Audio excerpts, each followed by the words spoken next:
So interesting story about Harry Potter, which presumably some of you have read some of the books in the series. I just pulled this woman. She's has been a pretty well-known publisher, mostly publisher. I think maybe she's been an agent sometimes. Name is Judith Reagan. She has her own company now, as far as I know. And she published a lot of controversial books. She's now, I think, got something called Reagan Books. But she's someone who operates in this business, looking for hot commercial properties, often very controversial, to publish. Agents, literary agents. So J.K. Rowling, as a first-time author, had to represent herself and get her manuscript to different publishers with some kind of a cover note. But once you're established, you're going to probably work with an agent, someone who will represent your work and represent you to different publishing houses, movie houses, etc. And usually get a percent of whatever you make. Actors have agents and authors have agents. So that's part of the business. In terms of retail, well, of course, the big story is Amazon, which started as a seller of books, now does a little bit more than that. There are still some brick and mortar bookstores. Here's the biggest chain, Barnes & Noble. There are also smaller, what you might call mom and pop bookstores around the country, some of which are, despite Amazon, are surviving and thriving. Particularly if the person who's owning or managing the bookstore has taste that matches up with the with the audience, with the people who around the store. It can become, just like a library can become, a social scene, with people meeting there, etc., doing other things in the community, community-based things. You can do that in bookstores too. A lot of them have restaurants or coffee shops. So the business, publishing, the basic business, it's tough to sell a book to a publisher if you're a first-time writer. Agents help do that. Bookstores are online with Amazon. You have self-publishing. So a lot of new things happening in the world of books. And all that is also part of what we call convergence, which is the idea of, here are a bunch of cars converging into a toll and maybe to some other kind of road path when they get past the toll. Convergence from many to one. So this is the idea, and the textbook talks about it a lot, of different media are converging into not just hard copy or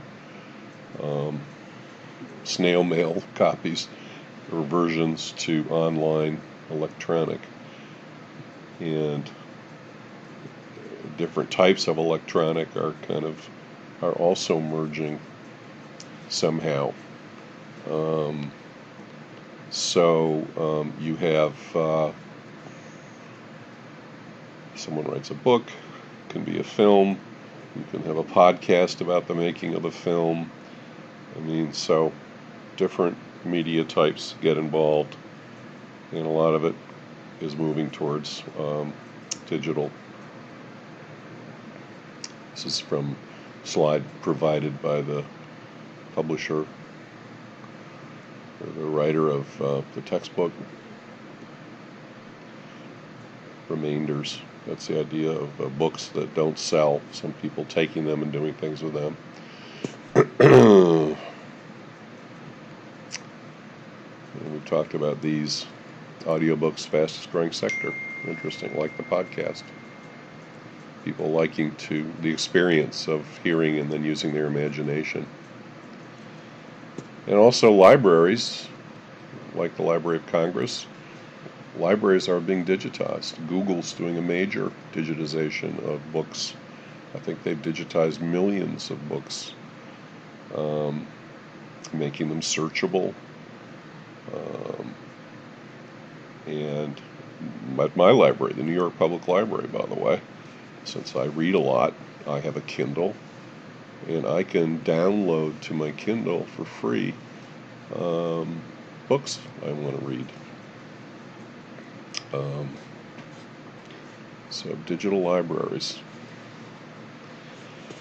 In terms of the companies that are kind of dominating the book business, as is the case with most types of companies these days, there's a lot of conglomeration, with bigger companies buying up smaller companies. A recent example is this just happened. What is this? The date of this? I think it's August 18th from the New York Times. The Hachette, which is a big publisher based in France, buys Workman Press for $240 million. As publishing continues consolidation. Workman Press, based here in New York, and I think they have some offices outside of the city too. One of their famous books is What to Expect When You're Expecting. They publish things that tend to be published and updated and republished and republished. I think something like 80 or more % of the books published by Workman Press never stop being published. They're the kinds of things that can be updated, but people keep buying them. So conglomeration and consolidation. So what is the message of this medium? What is the message of books? Some interesting food on our plate there. I forgot why I put that plate and steak in there. I had some inspiration, everybody. But maybe this is a little more accurate. So how does this tool, this book, act on us? Well, I think we talked through that. We talked about the use of imagination.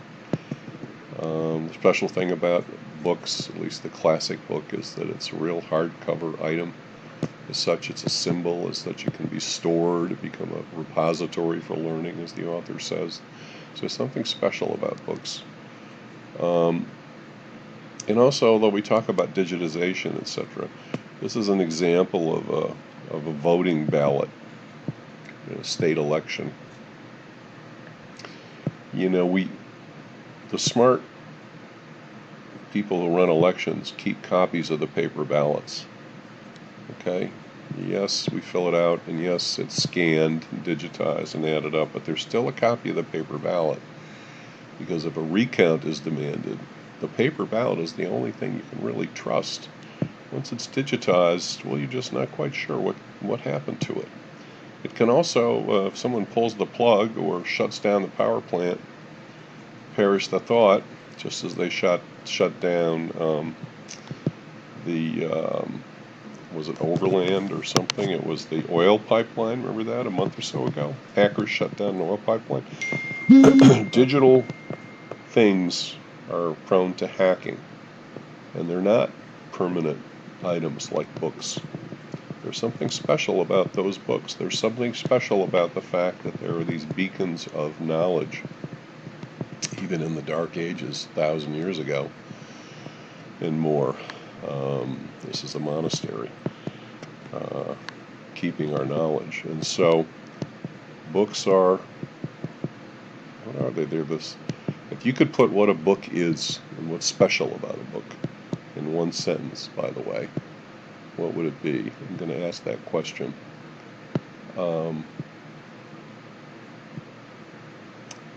These are some of the key things that we went through that were special about books, right?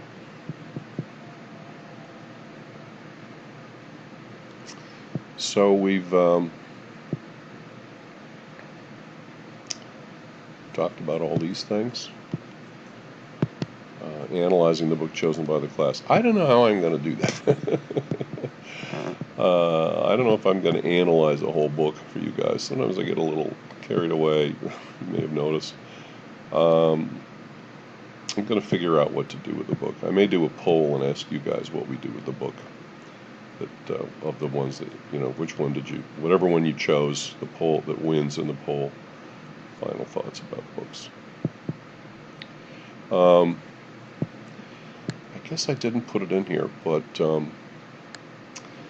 I am going to post a video for you guys. It's from a film called The Book of Eli, starring Denzel Washington, I think, and Mila Kunis, made about 2010. Pretty interesting. It's dystopian, meaning the world has ended. We're back to a kind of dark ages everywhere, and this character played by Denzel has got a special mission, and it makes me think of the monks in the monasteries in keeping our knowledge safe.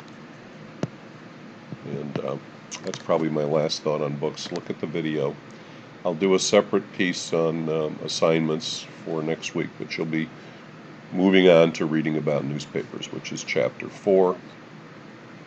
We'll do 3 things you learned in one muddy for me. And beyond that, I'll think. I'll let you know.